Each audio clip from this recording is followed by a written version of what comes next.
neste vídeo a publicação sobre os 30 anos de pioneirismo no ensino teológico pelo IBAD, Instituto Bíblico das Assembleias de Deus. Este texto foi publicado no Jornal Mensageiro da Paz em fevereiro de 1990. Seja bem-vindo ao Diário Pentecostal Historiando, análise histórica e crítica sobre o movimento pentecostal brasileiro. Se inscreva no canal e siga nossas redes sociais. O povo que não conhece a sua história está condenado a repeti-la. Pioneiro na área do ensino teológico da Igreja no Brasil, numa época em que havia forte oposição à existência de organizações do gênero, o Instituto Bíblico das Assembleias de Deus, IBAD, sigla pela qual ficou conhecido, localizado em Pindamonhangaba, São Paulo, completou 30 anos de funcionamento. A comemoração. A data foi comemorada por ocasião da solenidade de formatura dos alunos concluintes do ano passado, que se realizou no Templo da Assembleia de Deus local, com a presença dos diretores, pastor João Colenda Lemos e esposa Ruth Doris Lemos, e professores, pastores e parentes dos formandos. O culto teve programação especial dirigida pelo pastor Mark Lemos, constando da entrada dos formandos, leitura bíblica feita pelo pastor Jeremias do Couto, em Atos 1, do 1 ao 8, hino escolar apresentado pelos alunos e ex-alunos presentes, palavra do pastor João Colenda Lemos sobre os 30 anos da instituição, cantate intitulada Testemunhas entre. Palavra do pastor João Colenda Lemos sobre os 30 anos da instituição, cantata intitulada Testemunhas entre as Nações, com a participação dos grupos musicais do IBAD, regidos pela missionária Ruth Doris Lemos e narrada pelos alunos concluintes Ruimar Fonseca de Souza e Shirlane da Silva Souza, e mensagem aos formandos proferida pelo pastor Robert Ismaud dos Estados Unidos. Em suas alocução, o diretor do IBAD agradeceu aos obreiros que o ajudaram a fundar o instituto, entre eles o pastor José Ezequiel, de Taubaté, São Paulo, e o missionário Gustavo Bergstrom, presentes ao culto. Manifestou também sua apreciação pelo apoio recebido dos pastores de todo o Brasil ao longo desses 30 anos, sem esquecer-se de citar a igreja local, os professores e os ex-alunos, principalmente aqueles que estão envolvidos na realização da obra de Deus, os quais, segundo o pastor Colenda, são o melhor testemunho dos resultados alcançados pela instituição durante esse período. Menção especial recebeu sua esposa, Irmã Doris, que tem sido uma viga-mestre na direção da escola desde a fundação. Produzindo qualidade. Para o pastor Mark Jonathan Lemos, filho do casal Colenda, o IBAD, através dos frutos que produziu, deu provas suficientes de que não é obra de homens, mas de Deus.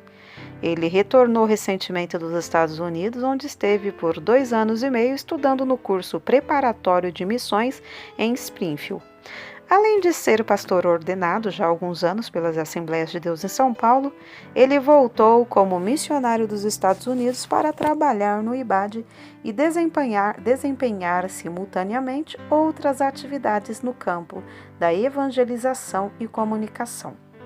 O pastor Robert Ismaud, que trouxe a mensagem para os formandos, é o atual responsável pela Assembleia de Deus na cidade de Delhi, Califórnia, onde a irmã Ruth Doris Lemos atuava quando conheceu o pastor João Colenda Lemos.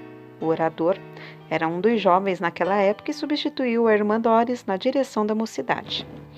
A igreja em Delhi tem dado permanente apoio espiritual e financeiro à instituição.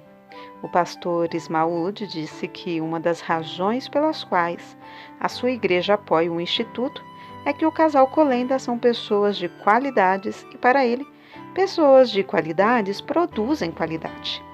Ele ficou muito impressionado com o dinamismo e interesse dos alunos do IBAD pela obra do Senhor. A irmã Doris, falando sobre os 30 anos do IBAD, disse: A glória dessa obra deve ser dada ao Senhor. O IBAD vem atuando dentro dos seus objetivos e, além de ajudar na formação de pastores, evangelistas, prepara os alunos para atuar em áreas não muito enfatizadas pela igreja, tais como evangelização infantil e evangelização de viciados. A fundação do Instituto Bíblico. O IBAD foi fundado pelo casal em 18 de março de 1959. Filho de imigrante alemã, casada com um brasileiro, João Colenda Lemos, já na sua juventude, começou a servir a igreja em Santa Catarina como evangelista autorizado. Em 1946, desejoso de estudar a palavra de forma sistemática, foi para os Estados Unidos e ingressou no Central Bible College, onde permaneceu como interno durante 4 anos, numa época em que no Brasil, entre as Assembleias de Deus, havia grandes reservas quanto aos seminários ou qualquer coisa parecida. No último ano de seus estudos, conheceu a jovem Ruth Doris, que prestava contribuição ministerial numa das igrejas da costa oeste dos Estados Unidos.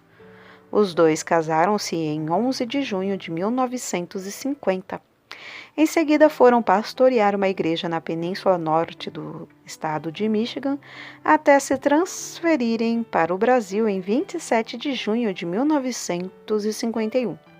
Quando chegaram, o casal planejou implantar imediatamente um instituto bíblico, mas a ideia teve de ser amadurecida por algum tempo, já que não encontrava ainda maior receptividade entre a liderança da igreja. Em 1959, depois do primeiro período de férias do casal nos Estados Unidos, ocasião em que nasceu o primeiro filho, Mark Lemos, criaram uma comissão chamada Comissão do Instituto Bíblico, formada, entre outros, pelos seguintes pastores: João de Oliveira, J.P. Colenda, estes dois já falecidos, José Antônio de Carvalho, Luiz Rodrigues de Souza, Francisco Assis Gomes, Alfredo Reikdal e Túlio Barros Ferreira. A escolha de Pindamonhangaba para sediar o instituto obedeceu critérios de ordem política, econômica e social, embora fosse uma das últimas de uma lista com 45 cidades. Teria de ser uma cidade cuja igreja local desse o respaldo necessário, apresentasse bom nível de vida, tivesse clima excelente, fosse lugar de fácil acesso. Pindamonhangaba oferecia tudo isso e ainda, curiosamente, traduzia em seu nome de origem indígena o que significa fábrica de anzóis. A finalidade da instituição, que é a de preparar novos obreiros para que se tornem, de fato, pescadores de homens. No primeiro ano, a escola funcionou numa casa duplex, alugada para este fim, e que se localizava na rua São João Bosco, 476. O início se deu com 8 alunos, cujos nomes são Doraci Altamiro, de saudosa memória, Noé, Judite, Alcide, Sebastião Pereira, Orlando e Juraci. Não foi fácil manter o IBAD naquele início. O casal foi obrigado a trabalhar fora, ele com tradução e a irmã Doris dirigindo o departamento de inglês da Universidade de Taubaté, com aulas das 19 às 23 horas todos os dias, para que tivessem fundos suficientes e com isto suprissem todas as necessidades da obra em seus primórdios, tais como alimento, aluguel e manutenção. No ano seguinte, o IBAD foi transferido para o atual endereço, na rua São João Bosco, 1114. A mudança foi no dia 7 de março de 1960, período em que as 2 filhas gêmeas do casal, Raquel e Rebeca, tinham apenas 17 dias de nascidas. Uma das salas da casa ali existente, hoje já demolida, foi adaptada para a capela e, com uma comitiva do Rio de Janeiro, liderada pela irmã Lídia Nelson, realizou-se o culto de abertura dessa nova fase. O Instituto hoje. O IBAD venceu os fortes obstáculos dos seus primeiros anos e se consolidou como uma instituição de preparação de obreiros para a seara do Senhor. Funciona em prédio próprio, localizado numa área de mais de 20 mil metros quadrados e recebe alunos de todas as partes do país e do exterior, que estudam em regime de internato em busca de maior conhecimento da Palavra de Deus e de preparação sistemática para o bom desempenho do ministério. É administrado por uma diretoria composta de diversos pastores, os quais, desde o início tornaram-se em firmes colunas de sustentação da obra em todas as fases do seu desenvolvimento. O Instituto oferece os cursos básico, graduado e bacharelado em teologia. Encontra-se também em estudos a implantação para breve do mestrado em teologia. Mais de 3.000 alunos já passaram pelo IBAD, dos quais muitos são atualmente missionários, pastores, evangelistas, presbíteros, professores da escola dominical e outros trabalhadores.